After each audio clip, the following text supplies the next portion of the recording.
Section 1. Where have you been, Nadia? Browsing in the bookshop. What took you so long? You said you were only going to be away 5 minutes. I was only gone for a quarter of an hour. Well, it seemed much longer than that. Did you buy anything? I was tempted to get the latest novel by Dan Brown, but it's quite heavy, and I'd have to carry it around with me. If I could have found a crossword puzzle book, I'd have bought it. But in the end, I was attracted to a front-page article in today's issue of the New York Times. Is that all you bought then? Yes. Look, why don't you read the business section while I catch up on the news, and then we can swap? I'd rather have the entertainment section. Are you looking for anything in particular? I just thought they might have a review in there of that new play that opened on Broadway yesterday. The drama about the awfully cruel pirate. Oh, I'd forgotten about that. I wonder how good it is. Actually, I was thinking of the new comedy, the one about the physician. Dr. Hunter. That's the one. Well, when I was in the bookshop, I overheard a couple talking about it, and they said it was fantastic, not in the least bit boring. They especially liked the actor who played the main part. Very smooth, apparently. Lots of fun, then. Well, according to those two, they thought it was hilarious. Ooh, we'll have to make a point of seeing it when we get back. Definitely. We didn't have time for breakfast and I'm hungry. Do you fancy a coffee and a muffin? Sounds like a good idea. And how will you have your coffee today? Long and black as usual? I think I might have something different this morning. What? You don't mean a flat white or some other milky one? Oh, I don't know. I want something to perk me up. An espresso, short and black with sugar? Perfect. Will that be with a chocolate muffin or a berry muffin? I'll try to stay off chocolate. The berry sounds healthier. And I'll have a plain one with butter. Won't be long. Here you are. Mind the coffee. It's really hot. Thank you. I'm really ready for this. Have you thought about what we should see when we get to London? The Tower, of course. I've always wanted to get a look at the crown jewels. That is where they keep the jewels, isn't it? I think so. And what about the wheel? I hear it's quite extraordinary.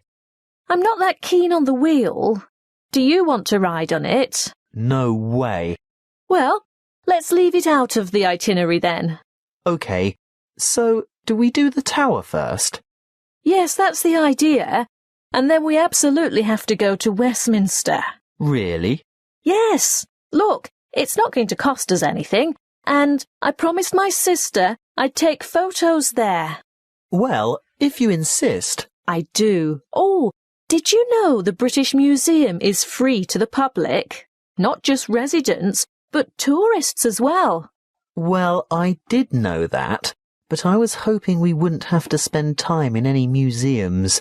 We've only got 3 days in all, and it'll take at least 1 whole day to go through the museum. Well, let's say we leave it till day 3 and see how you feel then. OK, I can't argue with that. And Buckingham Palace? I suppose you've promised lots of photos of that as well, have you? Well, no, not really. But we can't say we've been to London and haven't seen the Queen's Palace. I guess not. And there's the added benefit that it won't cost anything as well. Oh, Thomas, it's not that I'm afraid of spending money. It's just that I want to see all the traditional sites first. Good. I'm glad that's sorted. Listen, I think they just called our flight. Section 2. Welcome to the museum. Before we go inside, I'd like to remind you of 1 or 2 things. Firstly, you'll be pleased to know that admission is free to all visitors, so explore at your leisure, and if you can't take it all in today, you can come back again and again without any charge at all. Opening hours are from 10 a.m. to 5:30 p.m. most days, but the museum closes a little later on Thursday and Friday evenings. There are new multimedia guides available in 10 languages. They can be picked up from the desk in the covered courtyard for £4.50 and you can have it with you all day, from opening time in the morning until half an hour before closing. But you will need to produce ID. A passport, driver's license or national identity card are all acceptable. These multimedia guides have audio commentary as well as images and an interactive map for easy navigation. They're simple to operate, and you will get a more detailed insight into many of the objects in the various galleries. As a security measure, apart from your camera and a purse, wallet or small handbag, your other belongings such as large bags, coats and umbrellas will have to be left at the cloakroom. Please note that the museum has recently revised the regulations for the size of bags and parcels that it will accept in its cloakrooms. I think the maximum size is 40 by 40 by 50 centimetres with a maximum weight of 8 kilograms. The only exception to this is prams and pushchairs. There is a charge of £1 per item. The main cloakroom is to the left of the main entrance, and there is another one at the north entrance. It may seem obvious, but may I remind you also that you should set your mobile phone to silent or turn it off altogether while you are in the museum, and do not carry or consume any food or drink in the exhibition halls. If you are hungry, there is an excellent restaurant where you can purchase a light lunch or a full meal. If it's just a hot beverage you want, then I can recommend taking a break at the Gallery Cafe. As we enter the museum from the south by going through the main entrance, as I said before, you'll find the cloakroom immediately on your left, and on your right is the museum shop. They have an outstanding range of postcards and souvenirs in there, and it's well worth a visit, but perhaps best left till you're on your way out. Then you'll know exactly what you want. The big room to the right of the entrance, behind the shop, is the reference library. Straight ahead of you, yes, the huge circular room is the main reading room. If you decide to go in there, please keep noise to a minimum out of respect for the writers and scholars who use it for their research. The reading room is surrounded by what is known as the Great Court. Indeed, it used to be an open courtyard, but you will see that it is now completely covered by a magnificent glass and steel structure. If you walk around the Great Court in a clockwise direction, on the west side, you'll see the entrance to the Long Hall of Ancient Egypt, which has an amazing collection of Egyptian antiquities. The gallery behind the reading room, directly opposite the entrance, is devoted to China and Southeast Asia. Here you'll see Chinese civilization explored chronologically from the Neolithic period through to the 21st century. The restrooms for both men and women are located in the northeast corner of this floor, but don't worry, there are others available on the floors above. Another huge gallery extends along the eastern side of the courtyard, and this is given over to Greece and Rome. The sculptures in this section are absolutely spellbinding. Take your time looking at all the exhibits, and when you're ready to view what's on the next floor, take the magnificent marble staircase by the entrance. That is the end of Section 2. Section 3. Good morning. Now, what is it you want to discuss today? Good morning, Dr. Reed. This assignment you've given us is the first psychology experiment I've had to do, and I'm not sure where to begin or which steps to take.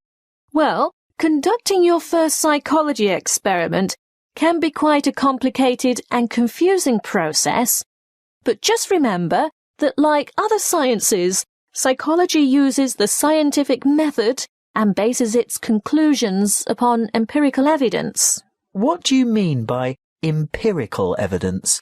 Well, empirical evidence is established by observation rather than theory. And the scientific method? Oh, yes. When conducting an experiment, you need to follow a few basic steps. I know the first step is to come up with a research question or problem. Yes, a question that can be tested. How do I find an appropriate question? I would suggest one of 3 methods. Firstly, you can investigate a commonly held belief, or what we call folk psychology. I see. So I could examine the belief that staying up all night to study for an important exam can adversely affect test performance. That's right. In that case, you would compare the scores of students who stayed up all night with those of students who got a good night's sleep. I think I could do that. Well, alternatively, you might want to consider reviewing the literature on psychology. You know, published studies can be a good source of unanswered research questions. I'm sure you've read papers where the authors note the need for further research. So I would come up with some questions that remain unanswered. Correct. But there is a third source of ideas.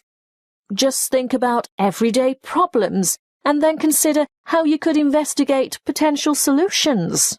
Okay.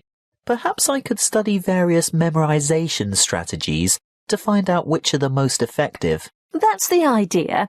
Next, you need to define the variables. You know, anything that might have an effect on the outcome of your research. Yes, I remember we learnt about that last week. Yes, that's right. Then you have to develop a testable hypothesis that predicts how the variables are related. For example, students who are sleep-deprived will perform worse in an exam than students who are not sleep-deprived. Exactly. Once you have developed a hypothesis, you must carry out background research. I can use books, journals, online databases, and websites. Yes, all of those. I covered the reasons for background research in last Friday's lecture, didn't I? What you have to remember at this stage is to take careful notes and generate a bibliography of your sources. OK, I've got that. Then I'm ready to develop an experimental design. Well, again, you have a choice. There are 3 basic designs, and each has its own strengths and weaknesses. The pre-experimental design does not include a control group, so there is no comparison. What we call a quasi-experimental design does incorporate a control group, but there is no randomization, whereas a true experimental design has both control groups and random assignment to groups. You've also told us about standardization of procedures. Is this where that comes in? Being sure to compare apples to apples? Absolutely. Going back to your sleep deprivation example, the same exam would have to be given to each participant in the same way at the same time, etc. Got it. When selecting subjects, you need to consider different techniques. If you were to go through with your sleep deprivation experiment, you would need to ensure that your experimental and control groups were standardized. That is, all third-year accounting students, for instance. A simple random sample involves choosing a number of participants from a group of similar people.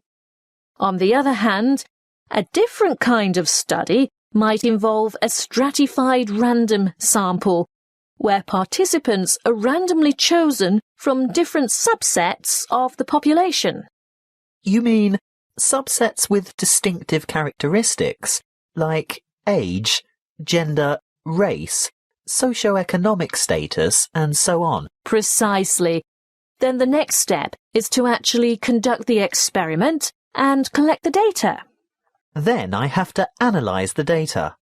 I'll be dealing with the statistical methods for analysing data in next week's lecture. Oh, good. I guess all that's left then is to write up the data. Yes, communicating your results is important, and in the next couple of lectures, I'll be covering the format and structure of a psychology paper and tips for writing each section. Thank you, Dr. Reed. I feel much more confident in getting started now. Thank you for taking the time to see me. That is the end of Section 3. Section 4. Good morning and welcome to our inaugural lecture on agricultural economics. Today's topic is the world's production and trade of rice. As you are all well aware, rice is the staple ingredient in the diet of much of the world's population. Its importance as a food cereal in the human diet cannot be underestimated. In fact, it's a close second to wheat. About 560 million metric tons of rice is grown each year, compared with about 600 million metric tons of wheat. Coarse grains, such as corn, sorghum, barley, oats, rye, and millet, mostly go into animal feed, which, by the way, is seen by many as a wasteful and inefficient use of fertile land, because around 4 kilos of grain is needed to produce about half a kilo of beef. Some 900 million metric tons of coarse grains are grown annually worldwide, and a further 300 million metric tons of grain is produced for the oil in its seeds. Now, I'll return to the subject of rice production. What do we know about rice production? Well, firstly, rice produces more food energy per hectare than any other cereal grain, and almost as much protein per hectare as wheat. Secondly, the production of rice has more than doubled in the last 40 years. How has this increase in production come about? Mainly as a result of improved field yields. The actual land area planted in rice has only risen by about 30%. As you know, rice is primarily grown in flooded fields, and therefore cultivation area is restricted by the sort of soil and the availability of water. Although rice can be grown on dry land, it is essentially after all a type of grass. The yields and quality in this case are much lower and other grasses and weeds can easily overtake the rice. As yet there are no herbicides that can selectively kill other grass types without killing the rice. Much of the world's rice is still grown and cultivated by hand, because for mechanized farming, the land must be able to be drained and hold heavy equipment. Of the total rice production, it's no surprise to learn that the greatest proportion by far is grown and consumed in Asia. You will see from the chart that the leading producers of rice are China at around 39%, followed by India with a quarter of the total. Indonesia produces almost 1/10, and other countries like Bangladesh, Vietnam, Thailand, Japan and Brazil grow another 25, almost 26% of the total. As I said before, most rice is consumed in the countries where it is grown. That means that very little rice is actually traded, and for this reason, the market price is very volatile.